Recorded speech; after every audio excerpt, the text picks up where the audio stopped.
तो wind up करने की। ऑल्दो ये लेक्चर पूरा मैंने रिकॉर्ड कर लिया था, ठीक है, और रिकॉर्ड करने के बाद भैया बाद में पता चला कि भैया आवाज ही गायब हो गई, पता ना क्या टेक्निकल मिस्टेक थी, बड़ा बुरा लगा भाई साहब मेरे को, ठीक है। और तुम और मजे ले रहे हो, उसमें से एक कमेंट करके कह रहा है, बोले सर आपकी बैटरी डाउन हुई थी या फिर जो है माइक की बैटरी डाउन हो गई थी। तो अब क्या बोलूं मैं, है जले हुए जख्म पे नमक तो छिड़कना तुम्हें है ही। कोई बात नहीं, ये वेरी इंपॉर्टेंट लेक्चर है मेरे भाई, ध्यान से सुनना, ज्यादा लंबा चौड़ा लेक्चर नहीं, बस 15-20-25 मिनट में इसको वाइंड अप करने की कोशिश करूंगा, ठीक है।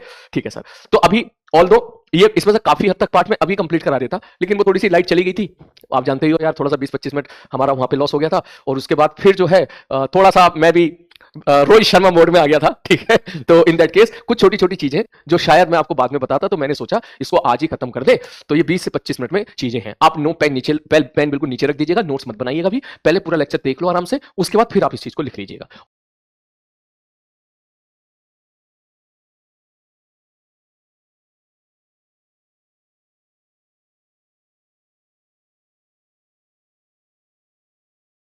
और फिर इट्स योर चॉइस, जो जो आपको ठीक लगे वो लिखना, और जो नहीं लगे इट्स ओके, ठीक। जैसे कि सबसे पहले मैं एक चीज जानता हूं, समझता हूं आपको, कि एक प्रॉब्लम आपके दिमाग में आ रही होगी कि सर ये तो समझ में आ गया, कंसेप्ट भी समझ में आ रहे हैं, लेकिन यहां पर फॉर्मूले जो इंपॉर्टेंट है वो किसी प्रकार हम लोग जो है शॉर्ट नोट्स बना ले, तो ये काम मैंने आपका यहां पर शॉर्ट आउट कर दिया है, और ये मैंने यहां पर बढ़िया तरीके से सारे शॉर्ट नोट्स मैंने यहां के बना दिए हैं, सेम एज इट इज, बिल्कुल एज इट इज, आपको अपने पेन कॉपी से रफ कॉपी और मेन फेयर कॉपी पे सब कुछ लिख लेना है, क्योंकि देख जैसे आरसी सर्किट था और आरएल सर्किट था, दोनों में काफी सिमिलरिटी है, तो ये चीज पता होना चाहिए, और कुछ अंतर भी है, ठीक। तो ये अगर आपको नहीं पता होगा तो एंड मोमेंट पे हो सकता है पता चला आरसी के रिजल्ट तू आरएल में लगा रहे हो और आरएल के रिजल्ट तू आरसी में लगा रहा हो, फिर खिचड़ी पक गई। सवाल बहुत आसान है, इतना तो आप समझ गए होंगे कि इसमें बेस्ड जो क्वेश्चंस होते हैं वो डायरेक्टली, एडवांस का भी सवाल आपने देखा था अभी, ठीक। तो इसमें जो बेस्ड होते हैं वो डायरेक्टली रिजल्ट ओरिएंटेड होते हैं, क्योंकि बेसिक फंडामेंटल तो तुम्हारा बढ़िया तरीके से स्ट्रॉन्ग करवा चुका हूं मैं, वो हो चुका है, ठीक। तो सवाल का वेरिएशन जो है वो तो उसमें उसमें तो खेल जाएगा, लेकिन अगर ये फॉर्मूले भूल गए तो दिक्कत आएगी। तो इसके लिए मैंने शॉर्ट नोट्स लिख दी है, मैं शॉर्टकट में तो समझा देता हूं। जैसे आरएल सर्किट है, टी बराबर 0 पे स्विच बंद किया तो आई बराबर आई नॉट ई की पावर माइनस टी अपॉन ताऊ जी की वैल्यू एल अपॉन आर होता है, और आई आई नॉट की वैल्यू ई अपॉन आर होता है, तो ये लिख ले।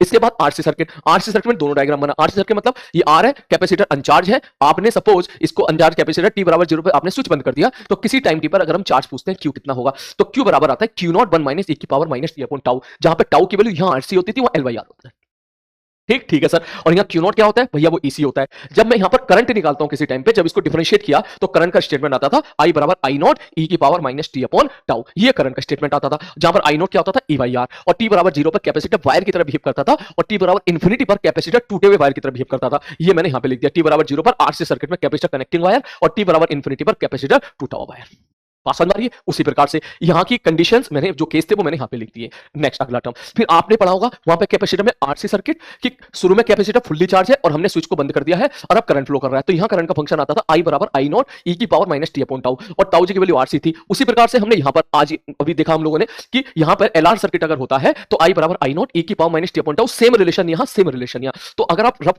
कॉपी नहीं, फेयर कॉपी में अगर आप एक जगह लिख लोगे फॉर्मूले, तो फिर आपको कोई कंफ्यूजन नहीं रहेगा, मतलब कॉन्फिडेंटली आप ये फॉर्मूला अप्लाई कर पाओगे अगर एग्जाम में आएगा, तो आप बिल्कुल निश्चिंत रहोगे, बोले यार इसमें तो मुझे कोई दिक्कत नहीं है, you have to put just only value. उसके बाद अब इसमें जो है याद करो हमने हीट लॉस निकाला था, तो यहां कैसे समझा था भाई, यहां पे कैपेसिटर के पेट में शुरू में कितनी एनर्जी होगी, half q not square by c. अब एट लास्ट क्या हो जाता है, करंट जीरो हो जाता है, तो सारी की सारी जो एनर्जी होती है वो रेजिस्टेंस के अक्रॉस लुट जाती है, ये रेजिस्टेंस के अक्रॉस हीट लॉस हो जाती है, तो that is equal to half q not square by half q square by c. इसको पानी में डुबो देगा, वही सारी एनर्जी पानी को मिल जाएगी, तो एम एस डेल्टा टी अगर कर देगा तो कैलोरीमेट्रिक के सवाल तेरे बन जाएंगे वहां पर। नेक्स्ट उसी प्रकार से यहां पर अगर करंट आई नॉट फ्लो कर रहा है, किसी इंडक्टर में आई नॉट करंट फ्लो कर रहा है, तो उसके पेट में एनर्जी होती है half L I not square, बात समझ में आ रही है, half L I not square. ये कैसे आया ये अभी थोड़ी देर के बाद उसका प्रूफ मैं दे दूंगा तेरे को, मगर ये फॉर्मूला याद रखना, half L I not square energy होती है भैया। इसका मतलब अभी अगर आई नॉट करंट फ्लो कर रहा है तो इसके पेट में इतनी एनर्जी है, और रेजिस्टेंस धीरे धीरे धीरे धीरे लुटवाता रहता है, तो फाइनल सारी एनर्जी खत्म करवा देगा, तो टोटल एनर्जी लॉस होगी इसका क्रॉस कितनी हो जाएगी, half L I not square. फिर भी पूरे यहां पर करंट इलेक्ट्रिसिटी की बात से यहां तक जो बहुत इंपॉर्टेंट फॉर्मूले हैं जो बार बार इस्तेमाल होते हैं वो मैंने यहां पे रख दिया है। जैसे पहला heat loss in the resistance, sir I square R T, I square R T तो तब होता था जब करंट सेम होता था, तो इसलिए अगर करंट सेम नहीं है, जैसे कि इन सवालों में हम देख रहे हैं, यहां करंट का फंक्शन कुछ और है, यहां करंट का फंक्शन कुछ और है, यहां कुछ और है, यहां कुछ और है, इन चारों केसेस में अलग अलग टाइम पर अलग अलग करंट है, और आई का फंक्शन तो याद कर चुका है। तो अब अगर आपसे पूछा जाएगा कि हीट लॉस इन रेजिस्टेंस बताओ, तो सीधा आई स्क्वायर आर डी टी, आई का फंक्शन पुट करो, जितने टाइम में पूछे 10 सेकंड में पूछे 10 सेकंड तक इंटीग्रेट कर दो, 5 सेकंड में पूछे 5 सेकंड तक कर दो, टाइम कांस्टेंट तक पूछे तो टाइम कांस्टेंट तक उसको इंटीग्रेट कर दो, खत्म कहानी, ठीक। अब इसमें हो सकता है तुम्हें थोड़ी दिक्कत हो, क्योंकि आपने मैथ्स में अभी तक इंटीग्रेशन पढ़ा नहीं है, जब मैथ्स में इंटीग्रेशन पढ़ना शुरू कर दोगे तो ये चीज आपको बहुत आसान लगेगी, तो इसका लोड मत लेना। और कौन कौन से इंपॉर्टेंट फॉर्मूले पढ़े थे, ये सब लिखना है कॉपी में आपको, ठीक, और लिख के मुझे भेजना सब लोग, और प्रूफ बताना सब लोग नीचे कमेंट करके कि सर लिख लिया है, ठीक, बहुत अच्छा कर रहे हो तुम, बिलीव मी बहुत अच्छा परफॉर्म कर रहे हो, बस ये पेस मेंटेन रहना चाहिए। अब जैसे V equal to I R हमने पढ़ा था, V R potential difference across the ration equal to I R, ये लिख लो, क्योंकि आप किसी भी केस में जैसे आप करंट निकाल लोगे तो अब वी आर पूछेगा तो आप निकाल सकते हो। उसी प्रकार से V equal to I R होता था तो कैपेसिटर के अक्रॉस पोटेंशियल डिफरेंस QIC होता था। छोटा सा फॉर्मूला, एक लेक्चर लगाया था हमने कैपेसिटर के पहले लेक्चर में, ये चीज समझने के लिए कि B बराबर क्या होता है, QIC होता है, ठीक है। उसी प्रकार इंडक्टर के अक्रॉस LdI/dt होता है। जैसे आपने V equal to I R याद किया, जैसे आपने V इक्वल टू QIC याद किया, इंडक्टर का क्रॉस इसको भी याद करो कि इंडक्टर का पोटेंशियल डिफरेंस होता है LdI/dt, और अब तक तो हो ही गया होगा क्योंकि ईएमएफ हम लोग ऐसे ही निकाल रहे हैं, LdI/dt, और मॉड ले ले, मतलब मैग्नीट्यूड के बारे में बात को, डायरेक्शन प्लस माइनस वो हम अलग से लगा लेते हैं, ठीक है। अब अगर सपोज आपसे रेजिस्टेंस पे पावर लॉस पूछेगा तो किसी रेजिस्टेंस से करंट आई फ्लो कर रहा है, उसका क्रॉस पावर लॉस कितना होता है, I² इंटू आर, ठीक है भाई साहब। और बैटरी के द्वारा पावर कितनी सप्लाई होती है, E इंटू आई, समझ आ रही है, ठीक है सर जी, E इंटू आई होता है, होता है ना पावर सप्लाई वाला बैटरी बता तो E इंटू आई होता है, ठीक, E इंटू आई, आई मतलब करंट और E मतलब बैटरी का ईएमएफ। पॉजिटिव डंडे से करंट निकलेगा तो पावर सप्लाई पॉजिटिव, और पॉजिटिव डंडे में अंदर घुसेगा करंट तो इसका मतलब वो पावर सप्लाई नेगेटिव हो जाएगी, वो करंट इलेक्ट्रिसिटी वाली चीज है। फिर हम लोगों ने देखा कैपेसिटर पे चार्ज अगर क्यू है तो उसके पास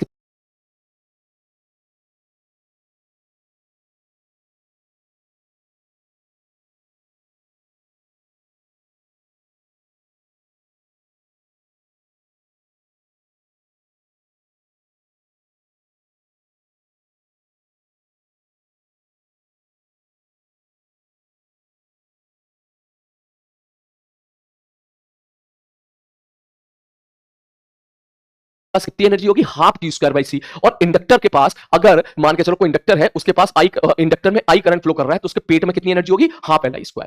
ये दोनों चीज आपको क्लियर होनी चाहिए, ऑल्दो मैं कई बार आपको रिवाइज करा चुका हूं, लेकिन एक साथ फिर भी लिखना बहुत जरूरी है। कैपेसिटर पे चार्ज क्यू है तो उसके पेट में हाफ Q²/C एनर्जी होती है in the form of electric field, और अगर इंडक्टर में आई करंट फ्लो कर रहा है तो मैग्नेटिक फील्ड के फॉर्म में हाफ Li² एनर्जी होती है। ये आप याद कर लो। सर ये आया कैसे, मैंने कहा देखिए आया ऐसे है, जो मैंने यहां पर पूरा डेरिवेशन यहां पे कर दिया है, अभी इसको समझाता हूं, लेकिन ये चीज आप लिख लेना क्योंकि 1 2 3 4 5 6 7 8 ये 8 फॉर्मूले पर ही तुमने देखा होगा, ये 8 फॉर्मूले रिपीटेडली इस्तेमाल हो रहे हैं बार बार बार बार। तो क्यों ना इनको अच्छे से पकड़ लो और अच्छे से रफ कॉपी पे लिख के कॉन्फिडेंट हो जाओ कि इस पर बेस कभी सवाल है फिर तो कर लेंगे सर, टेंशन ना लो। अब सर हाफ Li² एनर्जी कैसे आई, वो एनर्जी का ये रहा derivation, not that much important, लेकिन आप देख low energy stored in the inductor. Sir अगर हम कभी भी पावर लिखते हैं तो पावर V इंटू आई हम लोग लिख सकते हैं। Sir rate at which magnetic energy stored in the inductor, मतलब तू ऐसे समझ कोई इंडक्टर है, इंडक्टर में करंट फ्लो कर रहा है, मान ले करंट की वैल्यू बढ़ रही है, तो करंट अगर बढ़ रहा है तो उसके अंदर जो एनर्जी है वो लगातार बढ़ रही होगी। मैंने कहा ठीक है, तो किस रेट से एनर्जी बढ़ रही है उसको मैं क्या बोलूं, किस रेट से एनर्जी आ रही है ऐसे समझ ले, तो क्या मैं पावर बोल सकता हूं उसको, पावर बराबर V इंटू आई, और V कितना होता है इंडक्टर के लिए, LdI/dt, मैंने वैल्यू पुट कर दी। सर अगर आपको चाहिए एनर्जी तो एनर्जी बराबर इंटीग्रेशन ऑफ PdT, ठीक, पावर को इंटीग्रेट करेंगे एनर्जी आ जाएगी same as it is, same उसका रिवर्स हो गया, मतलब उसका डिफरेंशिएशन पावर है तो पावर का इंटीग्रेशन ये है, पावर की वैल्यू मैंने LdI/dt इंटू आई मैंने एज कर दी into dt, dt cancel out हो गया, L कॉमन निकल कर बाहर आ गया, आई का इंटीग्रेशन I²/2। तो कुल मिला के यहां से पता चल गया कि किसी अगर इंडक्टर में करंट आई फ्लो कर रहा है तो उसके पेट में एनर्जी कितनी जाएगी, हाफ Li², खत्म कहानी।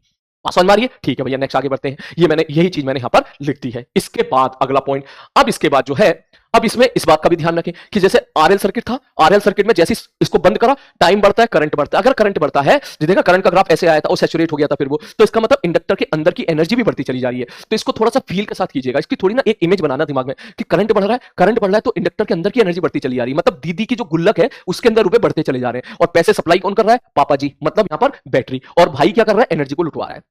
इस वाली लाइन पर मैं बाद में कभी खेलूंगा अच्छे सवाल में, बस याद रखना कि परिवार कैसे काम कर रहा है, पिताजी रुपए दे रहे हैं, दीदी गुल्लक भर रही है अपनी, और भाई लुटवा रहा है, कुछ इस प्रकार की कहानी हो रही है। लौट के वापस आते हैं, अब इसमें दो टर्म हो रहे थे, magnetic energy per unit volume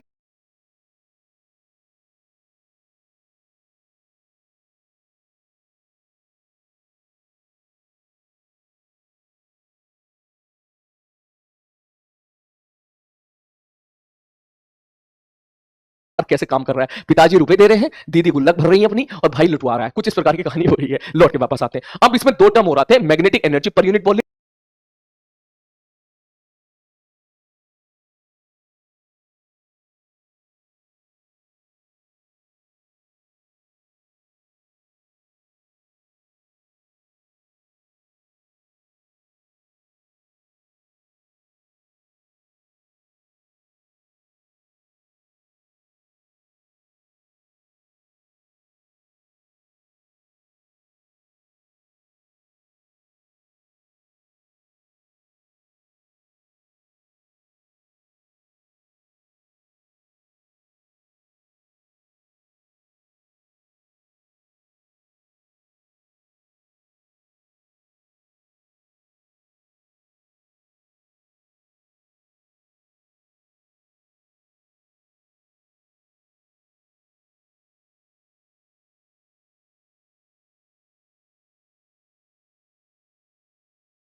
energy per unit volume, उसका फॉर्मूला होता है half B square upon mu not,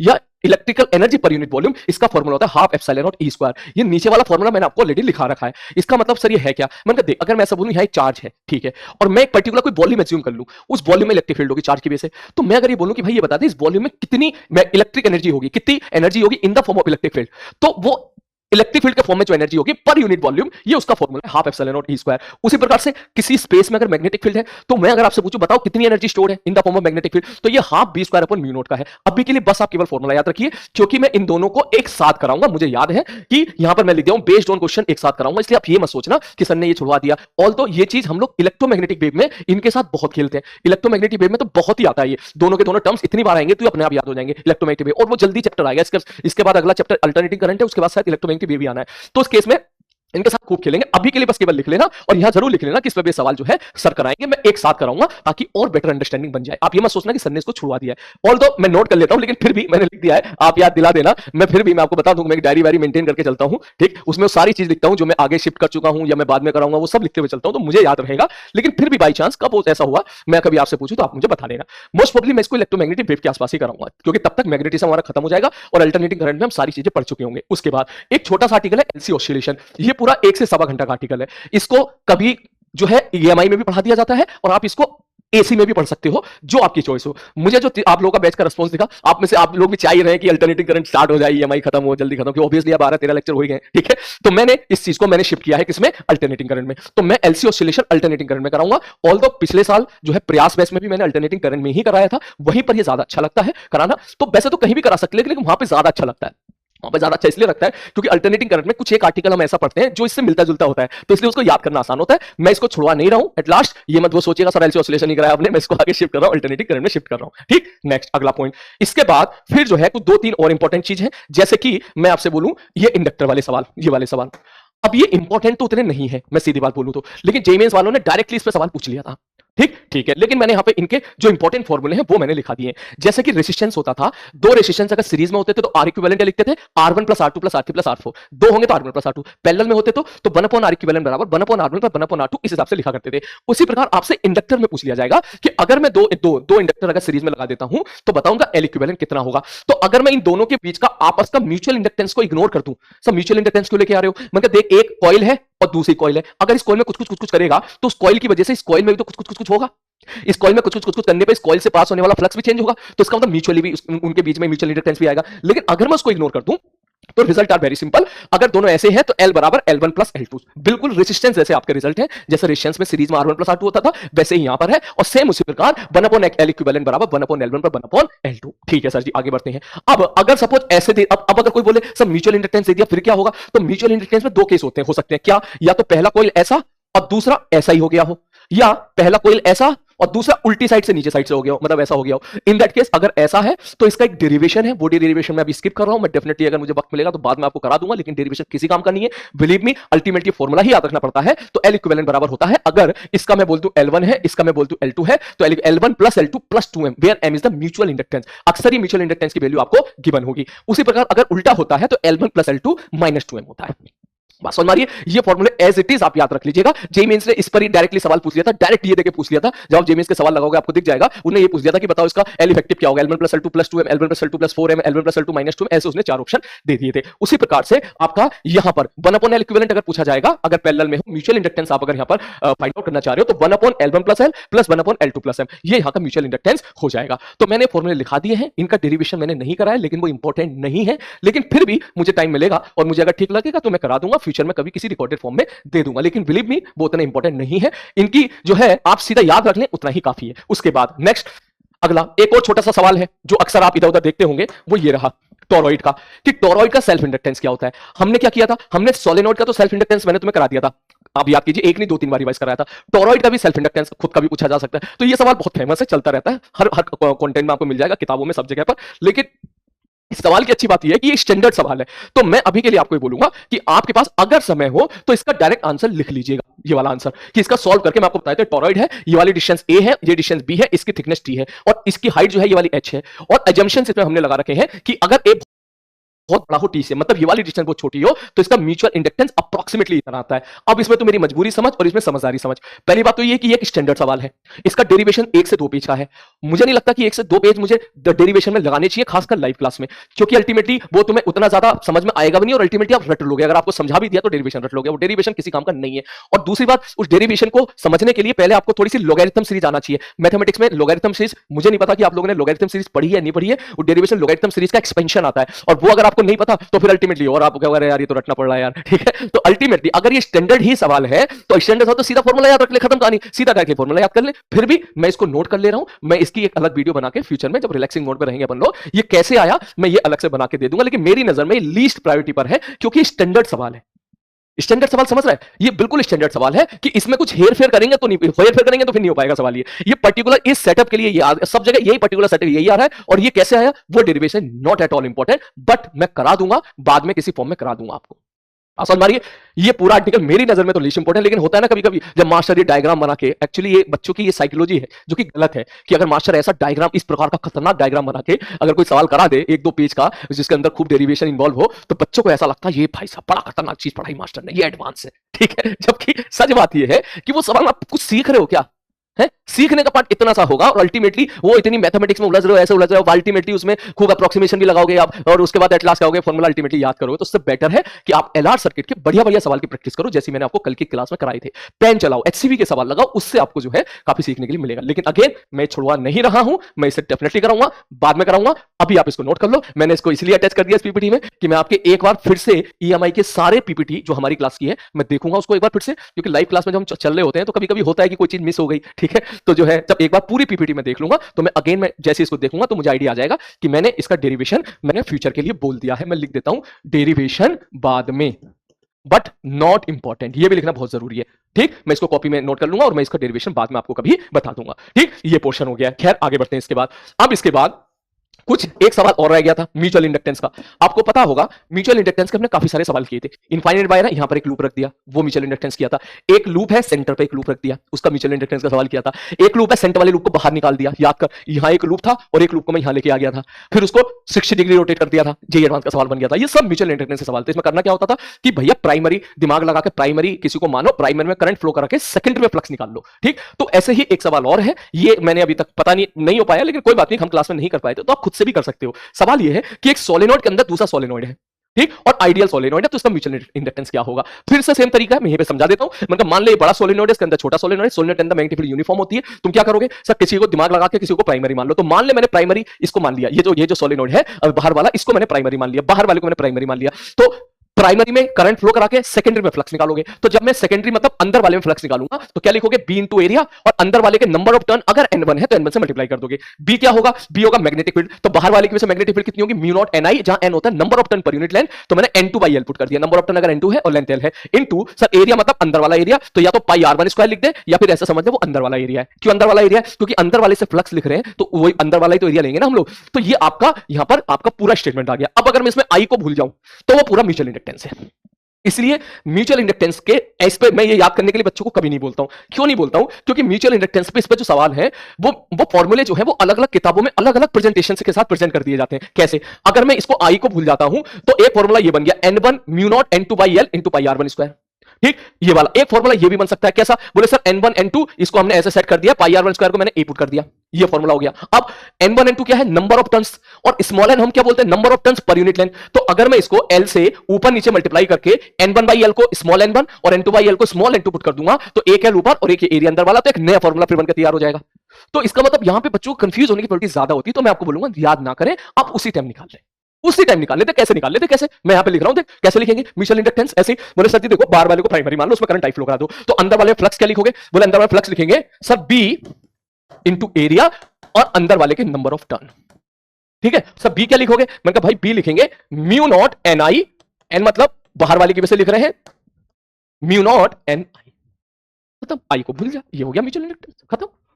कितना सिंपल है, ठीक है। और अगर किसी को गेम खेलना ही है तो खेल ले भैया। सर इसका मतलब इसको अगर मैं L से डिवाइड करके L से मल्टीप्लाई कर दूं, ठीक, तो ये क्या बन गया सर, ये हो गया n1, और ये क्या हो गया, बोले n बाहर number of turn per unit length, ये हो गया n2, ठीक, तो क्या आ गया, mu naught n1 n2 a into L, यही तो लिखा है यहाँ पर, mu naught n1 n2 a into L. तो मैं इस तरह से करता हूं और मुझे फॉर्मूला याद जल्दी से रहते भी नहीं, तो मैं चाहूंगा आप भी ऐसे ही करो। ठीक है, चलो आई थिंक ये सारी चीजें मैंने आपको यहाँ पर बता दी हैं, सारी इंपॉर्टेंट चीज। अब इसमें एक चीज और है, वो है सवाल आपको, वो है आपके टाइम क्वेश्चन के सवाल। टाइम क्वेश्चन के सवाल मतलब ताऊ जी के निकालने के सवाल। इसके लिए आपको एक बार आरसी सर्किट में रिवाइज करना पड़ेगा कि आरसी सर्किट में टाइम क्वेश्चन कैसे निकालते थे हम लोग। याद करो, आरसी सर्किट नोट्स खोल के देखना, मैंने वहां पे करा रखा है। आरसी सर्किट में जब ताऊ जी निकालने होते थे तो मैंने ट्रिक बताई थी। ट्रिक क्या बताई थी? मैंने ट्रिक बताई थी, एक तो याद कर, मैंने पूरा एक्सप्रेशन सॉल्व किया था, प्लस माइनस की भी शायद मुझसे मिस्टेक हुई थी उसमें। ठीक है, और फिर मैंने ट्रिक बताई थी कि बैटरी को वायर बना दो और कैपेसिटर के अक्रॉस आर इक्विवेलेंट निकाल लो।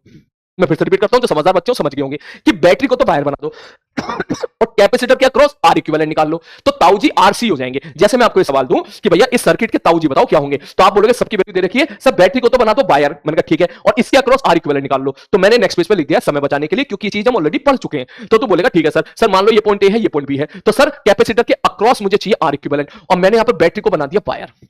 ठीक, अब ये 6 और 3 पैरेलल में हो गया। मान ले बी है, ये बी तो बी बी बी बी, ये ए तो ये सपोज मान के सी सी सी सी सी, तो 6 वाला ओम बीओसी के बीच में है, 3 वाला भी बीओसी के बीच में है, या फिर हाँ, तो या फिर तो ये बोलते 6 और 3 दोनों पैरेलल में है, और पैरेलल में हो गए तो 6 और 3 5, 6 और 3 2 बन जाएंगे, और 2 5 के साथ सीरीज में। जैसे तू 2 दिखाएगा दे, ये 6 ये 3 हटा के ये 6 ये 3, या फिर तू ऐसे भी कर सकता है, इस 6 को तू यहां एज्यूम कर ले इस जगह पर। जैसे तू 6 को यहां एज्यूम करेगा तो ये अपने आप 6 और 3 जो है पैरेलल में यहां पे तो ये दिखना स्टार्ट हो जाएंगे। तो दैट मीन 6 और 3 का इफेक्टिव वैल्यू कितनी हो जाएगी? 2 जाएगी। ये 2 और 5 ए से बी चल, 5 से होते हुए गुजरते हुए 2 से होते गुजरते बी तक पहुंचेगा, मतलब आर इक्विवेलेंट आपका 7 आ गया। क्लियर है? 7 आ गया। तो मैं अगर आपसे इसका ताऊ जी पूछता तो आप बोलते R equivalent R A B into C, और आर ए बी कितना है 7 और सी की वैल्यू कितनी है 2, तो 14 ताऊ जी आ गए। क्लियर है? ये चीज किसी को समझ में नहीं आई तो उसी बच्चे को समझ में नहीं आएगी जिसने ये आर्टिकल वहां नहीं पढ़ा है, तो प्लीज पढ़ लेना वहां जाके। मैंने पढ़ा रखा है, मैं दोबारा पढ़ाऊंगा तो कोई सेंस नहीं बनता है। कैसे ताऊ जी निकालते हैं वो देख लीजिएगा वहां पर। ठीक ठीक है सर जी। तो जैसे हम आरसी सर्किट में ताऊ जी निकालते थे, सेम एज इट इज तुम्हारे एलआर सर्किट में ताऊ जी आ जाएंगे। तो बस करना वही है जैसे आरसी सर्किट में किया था, सेम एलआर सर्किट में करना है। क्या? बैटरी को वायर बना दो और इंडक्टर के अक्रॉस आप आर इक्विवेलेंट निकाल लो। यहां पे क्या किया था? बैटरी को वायर बनाया था, ठीक, और कैपेसिटर के अक्रॉस आर इक्विवेलेंट निकाला था। उसी प्रकार अगर मैं आपको यहां पर एक सवाल दे दूं, मैं कह दूं भैया यहां पर एल की वैल्यू 3 है, तो बताओ इसके ताऊ जी कितने होंगे, तो आप बैटरी को वायर बना दोगे और इसके अक्रॉस आप निकालोगे आर इक्विवेलेंट, और इसके अक्रॉस आर इक्विवेलेंट कितना आया? बोले सर वो तो 7 ही आया है। बस अंतर इतना होगा कि आरसी सर्किट में ताऊ जी की वैल्यू होती थी आरसी, यहां ताऊ जी की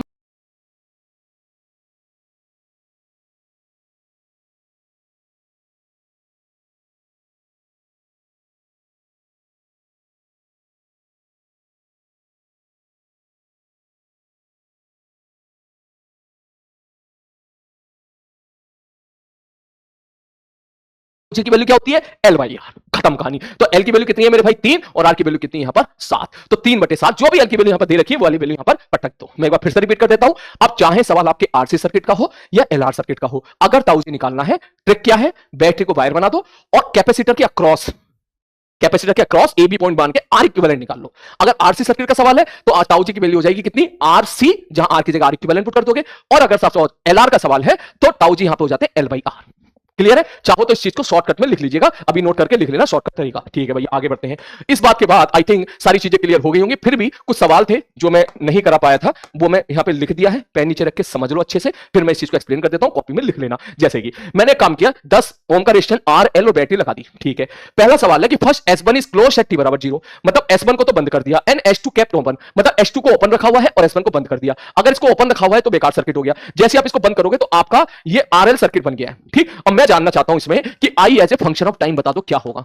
आप बोलोगे सिंपल सवाल है सर, आई बराबर आई नॉट सब 1 माइनस ई की पावर टी अपॉन ताऊ जी, और आई नॉट की वैल्यू कितनी हो जाएगी सर? आई नॉट की वैल्यू हो जाएगी 100/10। ये मैंने समय बचाने के लिए यहां पे लिख दिया है कि आई बराबर ई बाई आर 1 माइनस ई की power minus T upon tau. Tau कितना होगा? एल अपॉन आर, तो 20/10 2 आ गया। मैंने यहां पर वैल्यू निकाल ली। मैं आपसे पूछूं कि टी बराबर इंफिनिटी पे क्या होगा? आप बोलोगे टी बराबर इंफिनिटी पे करंट मैक्सिमम हो जाएगा। और कितना करंट हो जाएगा? बोले सर मैक्सिमम करंट तो ई बाई आर होता है, तो यहां पर 100/10 10 आ गया।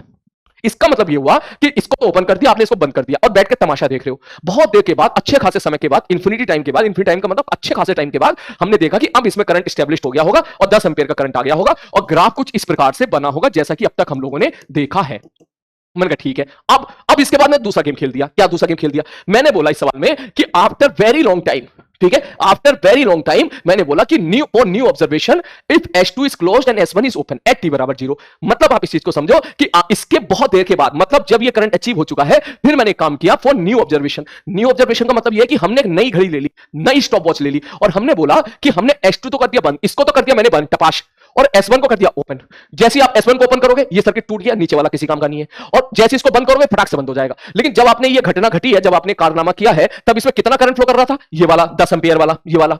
तो दैट मींस जैसे ही आप बंद करोगे तो t बराबर 0 का डायग्राम आपका कुछ ऐसा बनेगा कि ये R L, ये R है, ये L है, और ऊपर वाला बंद हो गया, नीचे वाला बेकार हो गया, और इसमें कितना करंट पास कर रहा है? 10 एम्पियर का करंट पास कर रहा है। ये तेरा सिंपल अब RL सर्किट हो गया। अब अगर नए ऑब्जर्वेशन के लिए मैं आपसे करंट पूछूंगा तो आप बोलोगे I बराबर I नॉट e की power minus t upon tau, और टाउ जी की वैल्यू यहां पर कितनी हो जाएगी सर? L by R। आगे बात समझ में? ठीक है सर जी। उसी प्रकार से सवाल ये भी पूछ सकता है कि सर ठीक है इसके बाद क्या होगा? बोले रेजिस्टेंस से करंट पास कर रहा है, हीट लॉस होगा, और ये भाई सारे रुपए लुटवा देगा। तो सवाल ये भी पूछा जा सकता है कि बताओ ये भाई टोटल कितने रुपए लुटवाएगा इन्फिनिटी टाइम में? आप सीधा बोलोगे सर ये बताओ सर इस इंडक्टर में कितना करंट पास कर रहा है? मैंने कहा 10 एम्पियर का। तो अभी इसके पेट में कितनी एनर्जी है? मैंने कहा हाफ L I स्क्वायर। बोले यही सारी की सारी एनर्जी है, लुटवा देगा। आगे बात समझ में? ये बहुत थोड़ा सा सवाल मैंने फंडामेंटली लिया ताकि आप फंडामेंटली समझ पाओ कैसे स्विचिंग प्रॉब्लम होती है। इससे मिलता जुलता एक सवाल और मैंने दे दिया, थोड़ा सा चेंज करके यहां पर। ठीक, इसमें मैंने काम किया, ये देख इस सवाल में क्या है, यहां ऊपर कोई रेजिस्टेंस नहीं था, ये रेजिस्टेंस यहां था, इस रेजिस्टेंस को मैंने यहां लगा दिया और ऊपर एक और रेजिस्टेंस लगा दिया, लाइक दिस। सेम सवाल कि भैया फर्स्ट S1 चाहो तो स्क्रीन पॉज करके क्वेश्चन को ट्राई कर लो। ठीक, क्या बोला सर? शुरू में S2 ओपन है और S1 क्लोज है, तो दैट मींस कहानी आपकी ये बन गई, ये हटाओ और ये बंद हो गया, तो फिर से तुम्हारा R L सर्किट हो गया, सिंपल से फिर से RL सर्किट हो गया। तो RL सर्किट का करंट स्टेटमेंट लिखोगे I बराबर, ठीक ओके, I बराबर I नॉट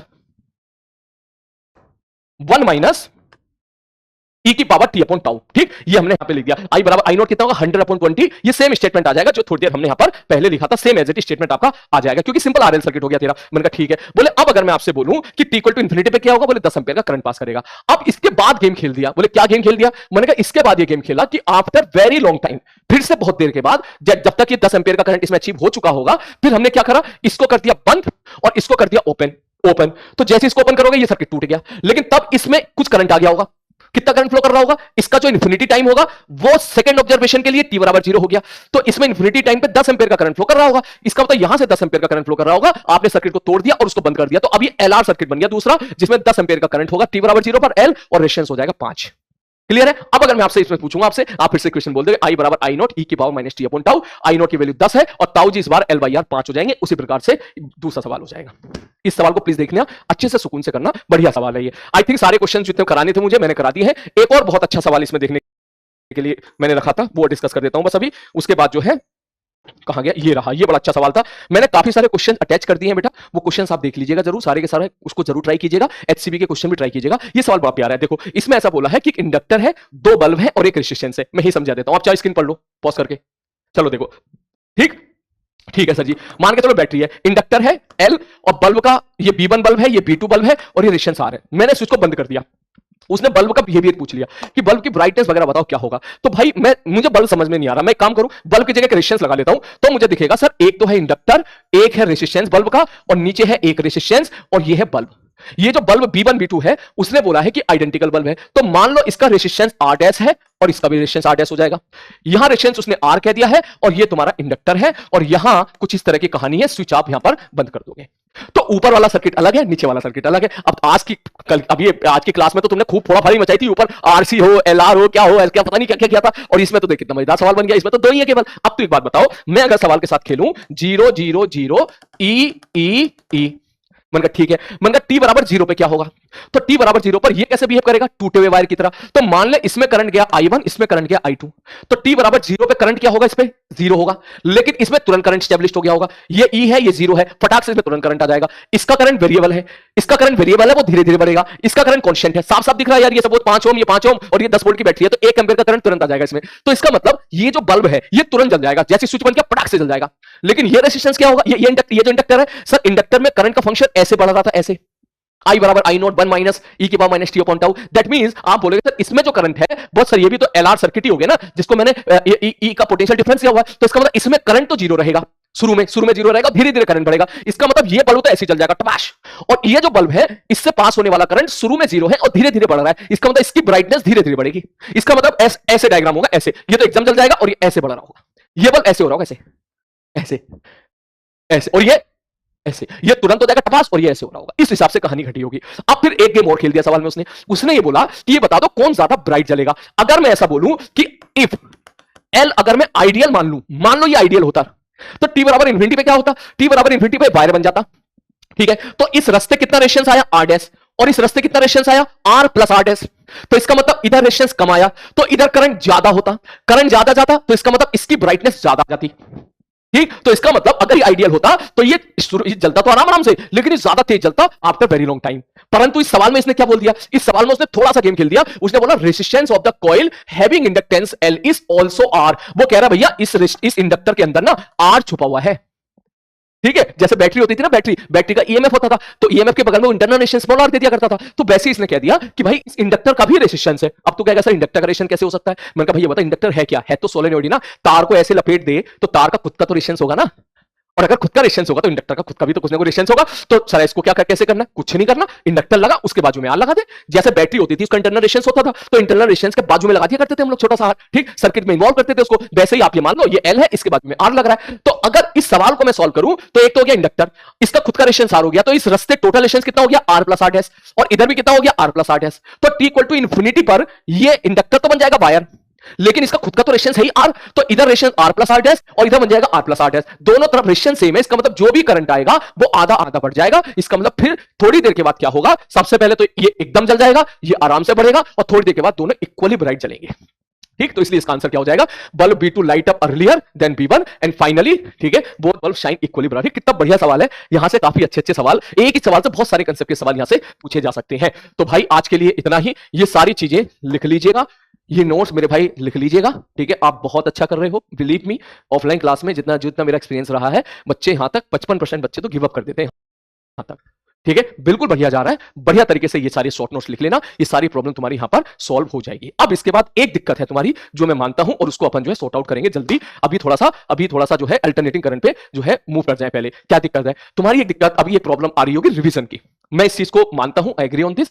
और अभी के लिए काम है, हम अगला चैप्टर जा रहे हैं अल्टरनेटिंग करंट। अभी हम अल्टरनेटिंग करंट नेक्स्ट लेक्चर से स्टार्ट कर देंगे। ठीक है, वो 5 लेक्चर्स के 6 लेक्चर का है, वो हमको 6 की वजह 7-8 दे देंगे, कोई दिक्कत वाली बात नहीं है। तो अब अगला लेक्चर हमारा जाएगा अल्टरनेटिंग करंट का। ठीक, और अल्टरनेटिंग करंट का जब लेक्चर जाएगा, जैसे ही अल्टरनेटिंग करंट समाप्त होगा, हमारा पूरा इलेक्ट्रोडायनेमिक्स खत्म हो जाएगा, जिसमें रेजिस्टेंस, कैपेसिटर, इंडक्टर सब इस तरह जो भी आते हैं। फिर मैं तुम्हारा रिवीजन स्टार्ट कर दूंगा किसी ना किसी माध्यम से, या हो सकता है नेक्स्ट वीक से ही मैं आपका रिवीजन स्टार्ट कर दूं, next Sunday, not this Sunday, next Sunday से ही मैं आपका रिवीजन स्टार्ट कर दूं। तो कुल मिलाकर रिवीजन की टेंशन बिल्कुल नहीं लेनी है तुम्हें, बस बिलीव मी, अगर तुमने सारी क्लास अटेंड करी है, आपको सब आता है, बस आप भूल भुला गए हो, बस कोई बात नहीं, उसको मैं रिकॉल करा दूंगा सब एक शॉर्ट फॉर्म के। मैं आपको क्विक रिवीजन में हर एक चैप्टर का मैं आपको कराऊंगा। इलेक्ट्रोस्टैटिक्स तो मैं ऑलरेडी करवा ही चुका हूं, उसके अलावा जो बाकी चैप्टर्स हैं फिर मैं धीरे धीरे करके वो मैं आपके बढ़िया तरीके से रिवाइज करा दूंगा। टेंशन लेने की बिल्कुल भी जरूरत नहीं है, बस तू क्लास में टिका रहे और क्लास में बढ़िया तरीके से जो है चलता रहे।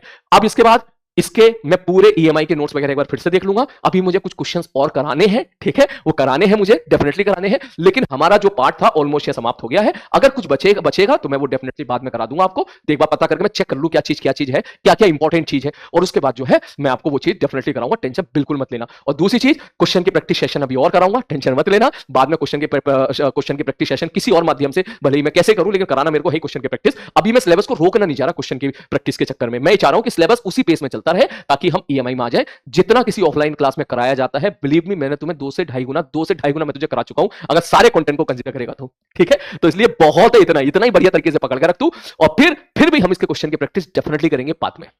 क्लियर है, बस इससे ज्यादा समय नहीं ले रहा हूं, मिनी लेक्चर है ये। ठीक है, फिर से बोलूंगा, प्लीज पैनिक मत होइएगा, ये मत सोचिएगा कि आगे बढ़ते जा रहे हैं पीछे भूलते जा रहे हैं, टेंशन मत लेना। मैं सारा रिवीजन तुम्हारा धीरे धीरे करके काम की जितनी सारी इंपॉर्टेंट चीज है सारी करा दूंगा, बस तू टिका रहे। ठीक है, तुम में से एक बच्चे ने मैसेज किया था कि सर टिका हूं अभी तक, कभी कभी मन करता है गिव अप कर दूं, बस गिव अप मत करना, बस तू टिका रहे, ऐसे ही जुड़ा रहे। बिलीव मी, जैसे तू टिका रहेगा, फिर तू जैसे जैसे आगे बढ़ता चला जाएगा तो खुद सोचेगा कि सर मैंने सारे चैप्टर बढ़िया तरीके से पढ़ रखे हैं, रिवाइज भाई करा देगा, टेंशन बिल्कुल मत लेना। आ रही बात समझ में? ठीक, बिल्कुल मत देना। एंड बिलीव मी, पहला पढ़ाओ तो हमारा जेई मेंस का है, जेई मेंस 1 जनवरी में देना है, और उसके सवाल तो भाई साहब मैं क्या ही बोलूं, कैसे चूरन सवाल आ रहे हैं उसके। ठीक, तो इसलिए मैं फिर से बोलूंगा, गिव अप नहीं करना है, नहीं करना है, नहीं करना है। अभी तक तूने बहुत अच्छी परफॉर्मेंस दिखाई है, जो वो 2 बच्चे से लाइव देख रहे हैं, जो 8-10-15 दिन के बाद रिकॉर्डेड देख रहे हैं, आप सब बढ़िया कर रहे हो, एटलीस्ट टिके हो। 10-12 लेक्चर का बैकलॉग चलता है, क्लियर है? तो बस, और नीचे कमेंट बॉक्स में टाइप करना सारे लोग, अगर आपने लेक्चर नोट कर लिया है तो बढ़िया तरीके से इसको नीचे टाइप कर देना, हाँ सर हमने ये शॉर्ट नोट्स बना लिए हैं, और मुझे भेजना भी जरूर। ठीक है, तो मिलते हैं भाई साहब, अगला लेक्चर रिकॉर्डेड रहेगा। ठीक है, मिस तो करेंगे तेरे को भी, तू भी करना थोड़ा, मैं भी करेंगे, फिर मिलेंगे, फिर मजा आएगा। ठीक है।